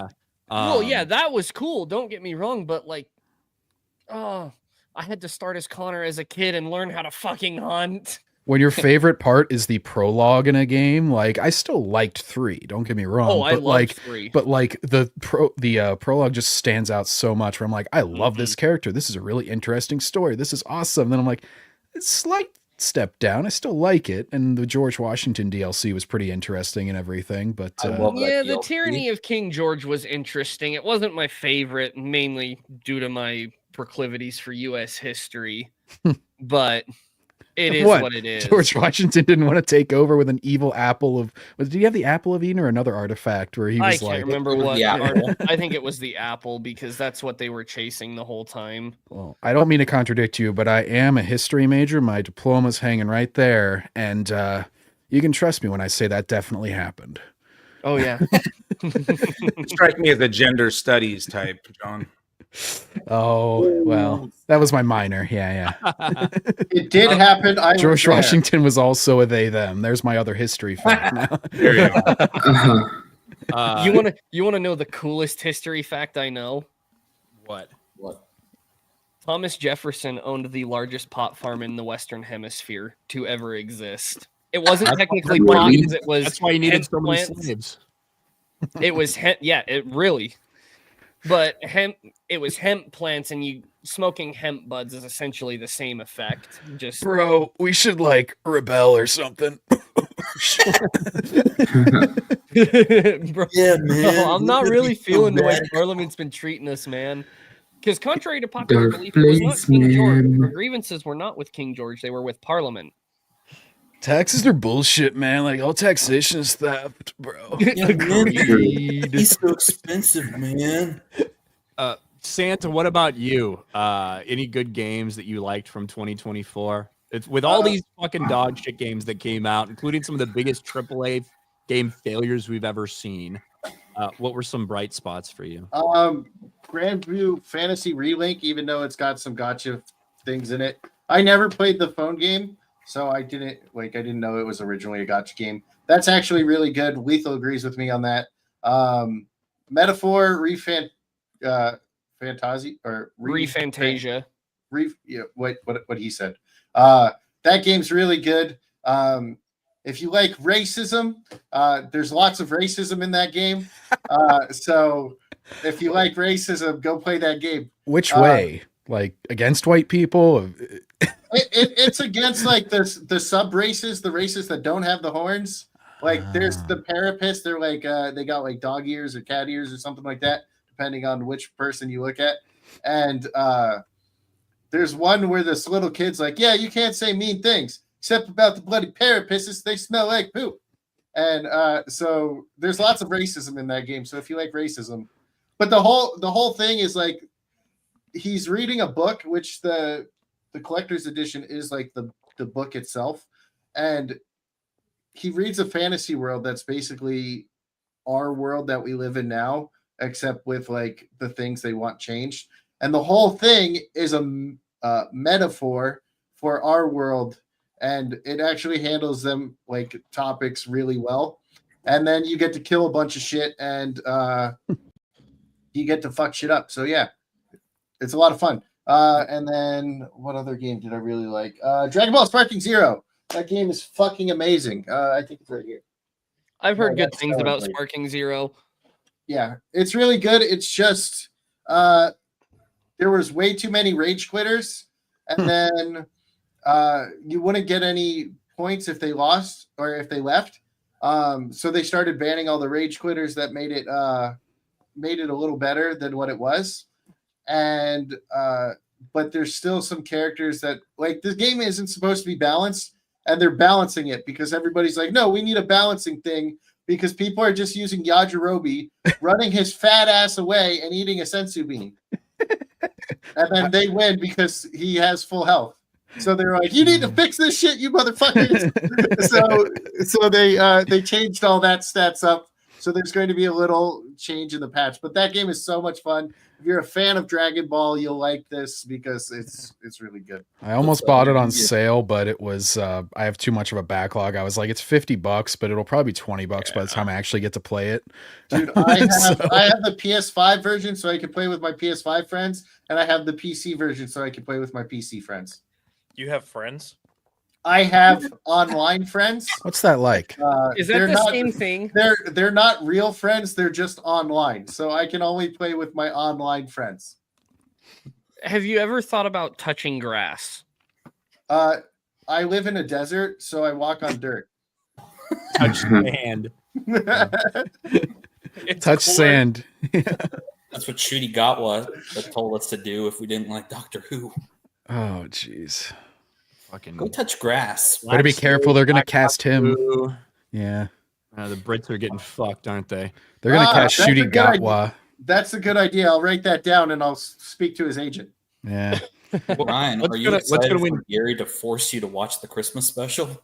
I am not doing that. I did that for the woman, whoever the fucking woman was, the last Christmas special they did. Nobody else fucking watched it, and I just suffered through it. So it's the first episode of Doctor Who I've ever watched. I had no idea what the fuck was going on. Everyone was just kind of gay. I didn't understand it. That is the plot now. Yeah. And there were a bunch of little trash can robots all around. Are those the Daleks? What? The Daleks or something? No, the other trash can robots. Now, what the stupid the Gay Game Awards are coming up soon. Oh God. Who's gonna win? Is Astrobot gonna win, John? It would not be gay if that happened, but probably not, because whenever you're an exclusive, that immediately lessens your chances a good amount when you're not bullshit like Last of Us 2. Oh my god, I'm still furious that Ghost of Tsushima got snubbed for Last of Us. Yeah, 2. well, and that was they all were scared into voting for that because they didn't want to look like Ryan Kinel or something. But they were like, we don't want to be hateful. We have to vote for Last of Us 2 because the online chuds hated it. But That's the studio that like copyright struck any channel that was talking about it. well, they did have some good nominees because I was actually surprised that Astrobot did get nominated because it was sort of late in the year and an exclusive and didn't have like, I mean, it had really good sales for a 3D platformer on PlayStation, but because they've sort of trained their audience away from that genre for all these years. But Final Fantasy VII Rebirth, I still haven't gotten the platinum on that because it's a fucking behemoth of a game. It's like a 200-hour platinum, but Tifa's tits are worth it. Let's see. There was another one. Was it Wukong got nominated? Yeah. I wouldn't be mad about that either. I doubt that it'll win. Erdtree, I mean, Erdtree shouldn't fucking win. It's yeah, a DLC. It's a DLC. I don't like that. It'll probably win because they really love From as well. Well, especially since From's parent company is about to be bought out by fucking Tencent. Oh, are they not getting bought by Sony? No, it wasn't Sony that was looking to buy him out. It was. I thought they were asking Sony to buy. Was them. it Sony? Sony was looking. Oh, at, well, yeah. either way, Sony's got like a 30% investment from Tencent anyway. Well, from what I heard, I think this was on like Sacred Maybe Symbols I'm or something. getting They were mixed up. talking about this, but no, I think you're right about Tencent wanting to buy them because apparently the reason, what's it called, Katakawa was sort of looking at Sony is because they wanted to avoid a foreign buyout. They were like, we want another Japanese. If we're going to be bought, which it looks like we may be, we want it to be a Japanese company. It seemed to be like they were sort of going. Now, obviously, all this stuff's about Tencent and Ubisoft right now. Yeah, that's right. That's right. Especially Yeah, with because Ubisoft in, Tencent's complete shambles. Yeah. Well, and the problem with Katakawa getting bought by Sony is that Sony pretty much has a monopoly in like the manga and anime thing. Not a monopoly, but they have a huge chunk of it, and Katakawa has a huge chunk of that. That's always been the problem with Square Enix as well. People are like, oh, Sony should buy Square Enix. I'm like, the monopoly thing with the anime and manga may prevent that because Square Enix does a bunch of manga and anime and shit. And so they already own Funimation and Crunchyroll, and they've now gotten rid of the Funimation streaming service because Sony owns both of them. So, you know, US laws, and then I don't know how it works with it being a Japanese company, all that shit. But yeah, fun fact, Crunchyroll used to be an anime pirating site. And Bet you didn't know that. So hard. No, I did not. And you know who I blame for Sony having monopoly? Microsoft. That's what you get for losing the last 2 generations of the console war because you thought you tried to sell the Xbox One as an everything console as opposed to a game console. Well, I'm also pissed at them because instead of like they closed a bunch of studios around that time, like pre 2014 or whatever, and Xbox could have actually built their library. Like Sony, it used to be. Whenever they bought a studio, it would be like Insomniac, where they would have published and had exclusivity on all their games anyway, all their big games. And they like, you know, you sort of help them grow, and then eventually maybe you buy them at some point. That's a little bit less sleazy than like, this is popular franchise. We're going to buy that company now that we have nothing to do with until this point. Yeah. Yeah. Not I to mean, mention- it's the fucking Disney way, right? Yeah. Hey, let's buy Star Wars. Let's buy Pixar. Yeah. Like buyouts are always sleazy, don't get me wrong, but like Naughty Dog was not a big company before Sony started publishing all their games. They had 3 Crash Bandicoot game, 4 on PlayStation 1 that were huge, all exclusive. And then when you're publishing, you're basically paying for it. So you are showing faith, helping them grow, kind of growing side by side, and then you buy them. That's less sleazy to me than like this franchise makes a gazillion billion dollars and mainly sells on other platforms, but we're going to buy it anyway. Like, it's a little bit of a differentiator for me, at least. I don't know. I kind of miss the fuck Naughty Dog days. That was so long ago, the very beginning of the channel, but that was crazy. I had 2 strikes on my channel within inches of being fucking taken down anytime. And also, I feel it's fair to mention that it's now been 4 years since the release of Last of Us 2, and Naughty Dog still hasn't made a single announcement, a single teaser of what their next game is. Well, they canned Last of Us Online, which Yeah, they were making.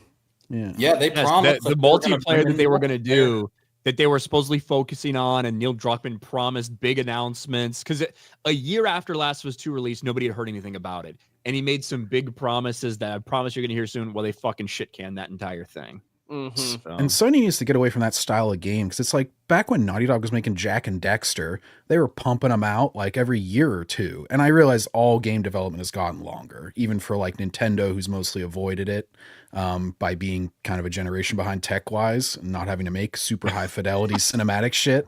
Yeah. But like they're still able to pump shit out at a pretty good pace. Sony's like, it was 7 years between Last of Us 1 and 2. Like that's way too long. You need to. Well, to be fair to Naughty Dog, in between Last of Us 1 and 2, they also made Uncharted 4. Well, right. I think they have a couple teams, possibly. I forget the breakdown of each of Sony's studios. They used to, but after Amy Hennig left, they basically combined into just one team. Okay. Yeah, they fucking got her out of there quick. Yeah. She got ran off, basically. Yeah, they good even old used Neil to make- Druckmann wanting to prop up strong women while also kicking strong women out of the studio. Well, they even made little games like Lost Legacy was really good. Hey, women protagonists, and they made a good game, I thought, after Uncharted 4. It was that strange period where like Sony was making like spin-off games that were originally DLC. It reminds me a lot of Halo 3 ODST. Oh, where yeah. that was a DLC, but then they turned it into a full-fledged game. Well, and they would make those like $30-$40. So I wasn't like, okay, you're making a smaller game, but you're also charging a little bit less. Like they made a Ratchet and Clank game around like 2013 Into the Nexus, which was like $30, a little bit shorter, but it's like, I'm still happy to have it. Like, I don't know, it could be DLC or it can be a smaller, less priced game, but now they're just like these huge chunks in between. It's like, oh my gosh, there's nothing coming out. We also got Miles Morales, complete with the exaggerated swagger of a black teen. Oh, that came out this year, didn't it? No, I'm talking about like the spin-off to the first game, not Spider-Man 2. Yeah, Miles Morales came out 2020. Spider-Man 2 came out this year, yeah? Last year. No, it came out 23. 23, I think. Didn't Yeah. it? Fuck. It was Yeah, last it's year, and actually- Beardo kept saying it was going to win Game of the Year, and everybody made fun of him. Whoops. That's right. That was disappointing. Um, I really love the original Insomniac Spider-Man 2, the 2018 one. That was an It was awesome pretty game. fucking good. And the DLCs were good too. They had like 3 separate, pretty hefty DLCs. Like, they just shit the bed. That game had a really good interpretation of Dr. Octopus. Probably not as good as Alfred Molina, but nothing will compare to that. But still, like a really good interpretation of that character. It was Yeah, good, especially because you spent so much time like being his Mhm. assistant, being his friend and buddy and all that stuff before it obviously blows up. Here's how good that game is. I'm a trophy whore, and I could have easily gotten a second platinum by just loading my save into the remaster version, but I played through the whole game again and got the platinum legit a second time. So I was like, no, I really want to just play this entire thing again. I saw a really funny meme when people were like, "Where's Batman and the Penguin?" And it was just it was fucking Robert Pattinson's Batman holding a Riddler trophy from Arkham, from the Arkham games. It's like he's out collecting all the fucking Riddler trophies while Penguin's taking over the city. Do you even lift, bro, for 2? Harry Potter episode 2, Snape denied a broom loan. I can't wait. I can't wait for all the things that are gonna fucking happen in that. But anybody else got anything they want to talk gaming wise? Favorite game? Space Marine 2 is obviously Sleazy's favorite because he got to meet all, so many different great members of the fandom, new members of the Kill you, fandom. right? You didn't like it? It's okay. It's a decent game. I understand it's not made for the fans. It's made to get more people involved. I don't think it's a terrible game. I've been into 40K for 20 years, read hundreds of books. I dislike the game. But I dislike the story of the game, but I think the gameplay is good. I think that adequately sums up my my position on it. Have you played is it called like Dark Descent or what's the other Warhammer game? It came out 1 or 2 years ago. It's like, Dark Tide? Yes, Dark Tide. That just came out this year on PlayStation. And I was starting it yesterday. It seemed pretty good. Is it? Yeah, Pretty good it's game. not bad. There's been a ton of updates for it. I was playing it yesterday, I think Friday. Hmm. It's not bad. It's still very repetitive. Hmm. So I get bored with it quickly. But if you don't mind that, I think it's a totally decent game. Yeah, it's good for a co-op. That's what I was mainly getting it for. Is my brother and I are always looking for co-op games online. Yeah, you'll have fun. Mhm. You know, But one game that's coming out next year, or I think it's coming out next year, but one game that I'm excited to play is the Metal Gear Solid 3 remake. Yeah, Because I'm a huge Metal Gear fan, they and kept Eva's titties. Yeah, yeah, Eva's titties still there. It's glorious. But I've been like asking for a remake of the old Metal Gear games for years now, because those games, they really like They're push so the dated. concept. Yeah. Yeah, but Ryan, the have you concept played is MGS3? good. I don't think I've played 3. I played Okay. 2 a lot.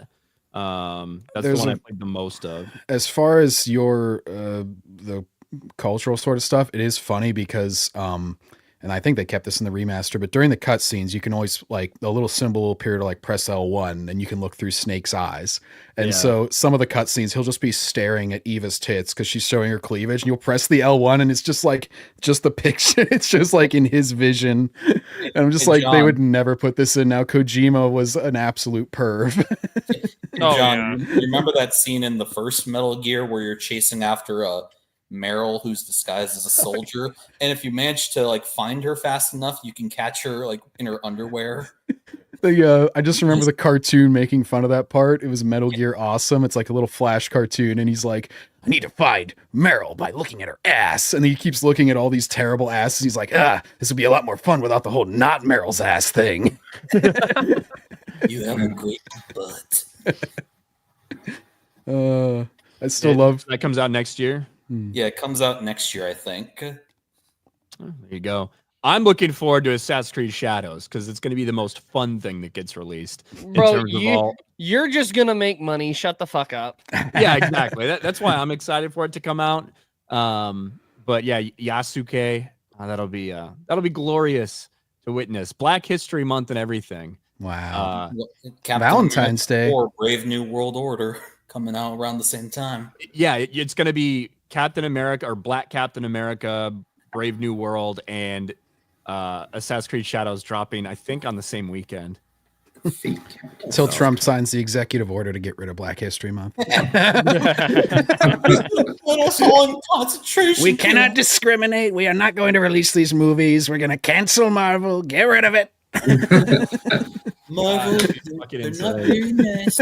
Look, all I want to say is that most of this slop, like Razor Fist pointed this out, but most of this slop we've been getting in gaming was greenlit under COVID when budgets were hyperinflated because everyone was inside and only had money to spend on TV or video games, right? It's got nothing to do with the popularity of this shit. And we're seeing all of that money dry up with the 30,000+ layoffs we've Yeah, I was seen. going in to the say like gaming 25, industry. 30,000 layoffs, something like that. Yeah. The layoffs in the gaming industry outpaced that of Hollywood this year. Percentage wise. No, not just percentage, in sheer numbers.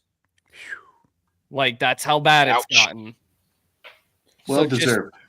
Yeah, and it's because, like, think about how long it takes to fucking develop a video game, right? You said Dragon Last Age of Us of Belgard was in production for fucking 8 years or Yeah. something. 8 Yeah. years. Concord was there for 4, right? Dustborn was there for like 3 or 4. That's it. Like, at Hell- least Dustborn is a small one. Like, that's yeah, not. and a that's an big indie AAA. one, right? But yeah, Suicide Squad killed the Justice League. You know. Right? Cyberpunk was in development for 6 years. Last of Us Part 2 was 7, right? We're seeing a whole bunch of inflated budgets and just not good shit in general when it comes to this, financially speaking. So you just have to remember that it's going to take some time, but gaming will correct a lot faster than the movies and than the movie industry. And unfortunately, a lot of these studios, they end up learning the wrong lessons because after the complete failure of Star Wars Outlaws, It's Outlaws. Outlaws, like Outlaws. Ubisoft's big solution. I see what you for did that, there, Chris. We need to pander harder. They literally did the South Park meme. We need to pander harder. Aren't they like French or something? Of course they're going to be retards about this. Yeah, the French Canadian. Ubisoft's gonna fucking get. They're gonna get bought by somebody, or they're gonna dissolve. They're gonna go private and sell off some of their other IPs. Like that's what I want to see happen. I want to see those IPs get sold off. I do play Ghost Recon still. That's still. I do fun too. little I have play Wildlands and the other one. Yeah. I still play the Division. Yeah, one franchise that I just hope they stop making games of, Halo. Like Halo has been utterly ruined by the I think Microsoft is going to stop giving a shit because now they have Call of Duty. They're just like, we don't need to milk Halo for shooter fans anymore. We're just going to make a shit ton off Call of Duty every year. And it's really sad because Ubisoft has some desirable properties like Assassin's Creed, Far Cry, the Tom Clancy shit. That's theirs, right? Yeah, Ace Combat, right? Mm-hmm. Ace Combat, yeah. They've even got like old shit like that. There was a Prince of Persia game that released this year, I think. But they got Prince of Persia. I think Ubisoft still has. Yes, they do because they just recently released a game last year. Yeah, they've got some stuff, but I just don't. We'll see. They're pretty much dead. They've had so many failures, and Assassin's Creed Shadows might be their last hope to like recover some of that. But I don't know if it's going to go very well for them. Good luck. It won't. I'll come out right and say it won't. It doesn't matter what they do. It'll sell some millions because it's Assassin's Creed, but I don't think it's going to like explode into I don't even think it makes money. I don't even think it makes money considering the fucking Dexerto article from the right talking about how a game's budget ballooned to over $600 million with $550 million in advertising on top of that. Yeah, you can tell Ubisoft's worried about Assassin's Creed Shadows because not only have they delayed it, but they've also like done all those cringy damage control posts about, hey, we just want to thank you for all your support. Like, and this is all code for like, we know we effed up, but please buy our game anyway. Well, they pissed off the more left side of things whenever they said like something about like they released some statement where they were like, we know that Yasuke isn't 100% a samurai, but we're historical fiction. And I remember I saw all these comments underneath that where they were like, why are they giving into the chuds? He's unquestionably a samurai. It's like they're pissing off everybody. Well, so the thing with Ubisoft is they are ground zero for all of the woke DEI bullshit in gaming.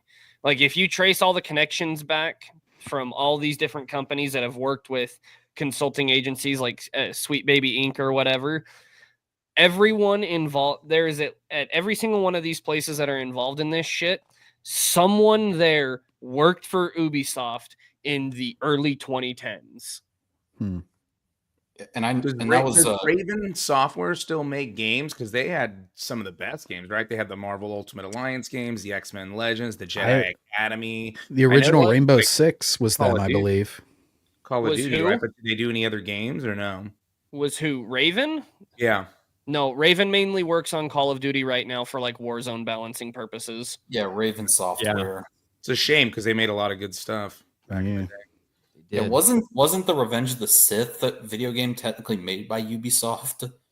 Like a company called the Collective Ubisoft Montreal. I don't know that game. Back in 2005, maybe. Yeah. But we're gonna leave it there. I'm gonna wrap it up for this stream and going over an hour and a half. Thanks to those of you who are in the chat. I will be going live later today on my channel, where we're talking some more of the news stuff that's coming out, including the box office, including yet another flop for Rachel Zegler in her very young and very disastrous career before Snow White comes out. Probably some things with some other game developers, specifically, basically just shitting out bullshit. That's all they're doing all day long, and maybe some other stuff as well. including The Acolyte being #1 on Entertainment Weekly's worst cancellations of the year. You know, some good stuff like that we'll get into. Cope. Exactly. But before we go, I want to give all these guys an opportunity to plug what they're doing. Some of them have channels, some of them do not. But we'll start from the top. So Reefer, what you got going on, man? Nah, you can just follow the username on screen at Twitter. I don't post, though. I don't think I've posted in like over a year and a half. Well, you usually just post from the shitter. Yes, I only post from the shitter. Nice. And that's assuming I think of something that I want to post from the shitter. He hasn't pooped. I think you've just been holding it. Yeah, constipated. Yes. Gabriel Knight, what do you got going on, man? Not a whole lot. Don't have anything personally to plug. I just give some shout outs to some other channels. Brian, channels like yours, I think, and other podcasters, they've done a lot to help kind of break the legacy media monopoly. I think it played a lot in Trump's election. So shout out to you guys. And also shout out to channels like United Spaces Alliance, Star Wars Marvel Purists, and Darth Melvin's channels who are kind of helping keep the EU relevant. So that's all I got to say. There you go. Thanks, man. I appreciate it. Thank you. We've got Sleazy repping the Medicare merch as always. Sleazy, you do have a channel. I do have a channel, and unlike Biggles, I don't get married to men on my channel.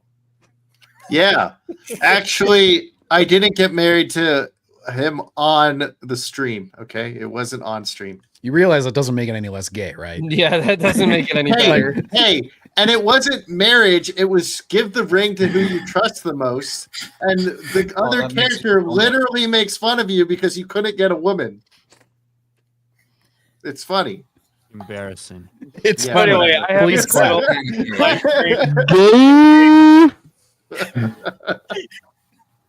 But yeah, just follow me if you like my channel. Do the things. Oh, and now that election's over, suddenly my channel's growing again. Weird. Weird. Yeah. Weird. Like- That's odd.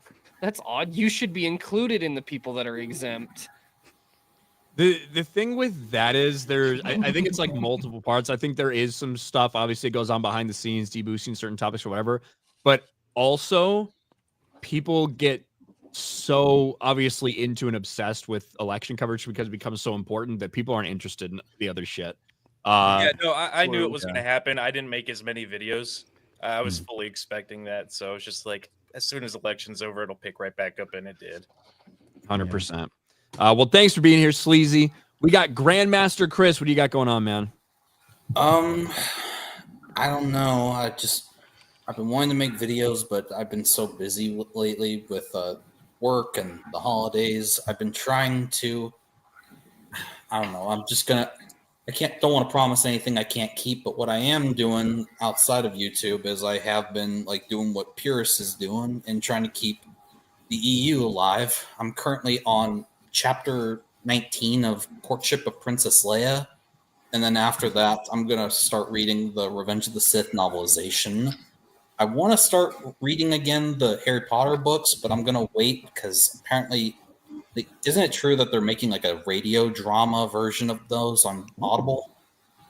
They are, but I don't know when that's coming out. It's going to take them a while to make it, but yeah. So I'll just wait until that. Aside from that, you can follow me on Twitter, X, and on YouTube if you want. Aside from that, I'm just here to chat. Well, there you go. Thanks for being here, man. Santa Biggles. Where can people find you? Besides ruining the new Harry Potter show with my bad casting, I also want to offer a job to Sleazy as one of the goblins who works at Gringotts. Yes! Credit score revoked. Damn it!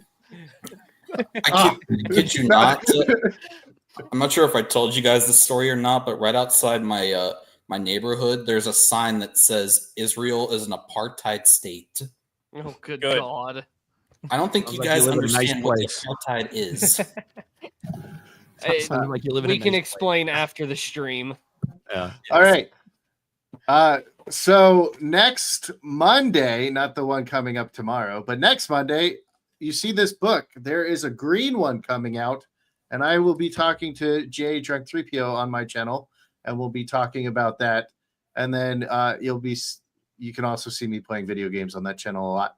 And that's about it. I put all the channels or all the links in the chat like a couple of minutes ago. So just scroll up, and then that's it. That's all I got. Thanks, Biggles being a Janny. Good on you, dude. That's right. Thanks, Biggles, and fuck you, Santa. Sorry.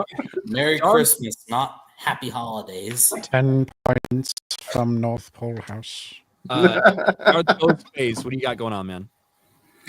Oh, it's nothing much. It's great jumping on a stream with you for the first time, though. So I like to ask, since you usually do it on the last Sundays of every month, and you're now going to be doing it like earlier for the next month's community stream. So, for next, all right. So 1, 2. If we did it 3 Saturdays from now, that would be the 29th of December, which is kind of right in the middle of Christmas and New Year's. So I think we're going to do it for January 5th. I think we'll say that right now. The next one will be on January 5th. And then hopefully we can start getting back into the groove of the last Sundays. But we'll see what happens. Come on, Ryan. It's your channel. You got to do it on J6th.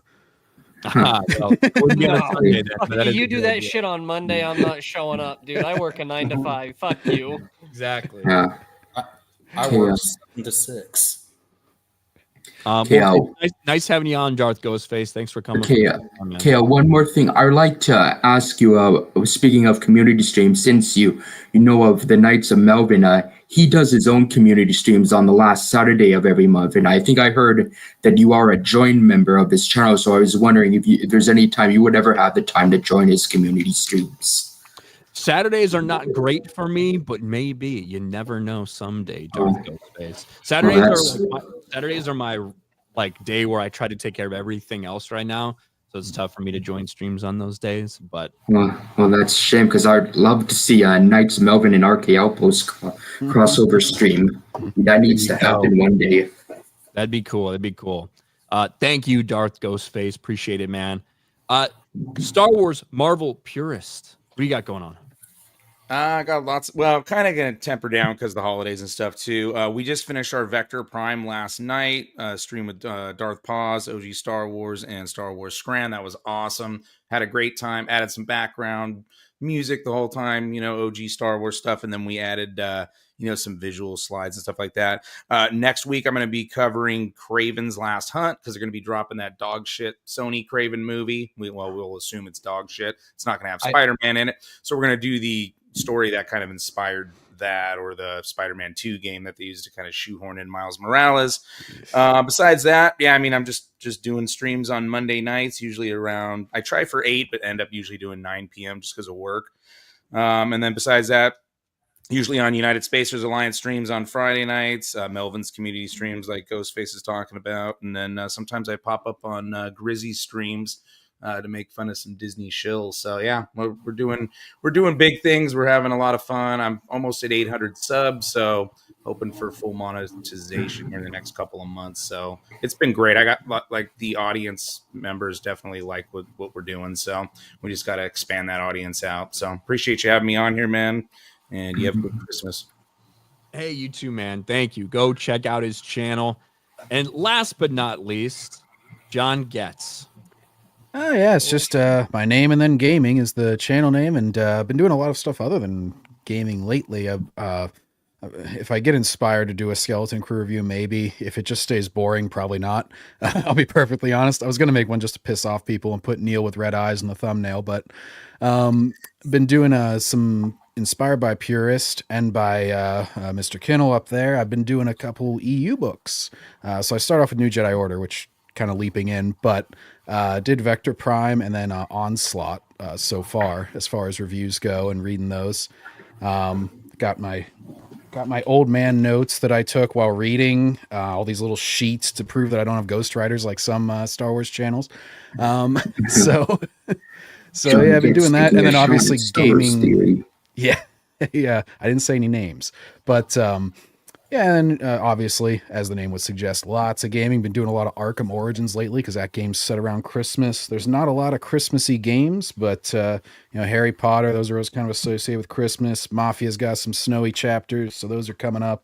and then the old school Grinch movie tie-in game, as Ryan was speaking that about those game old was I have movie that too. tie-in games earlier. I have that too. It's something.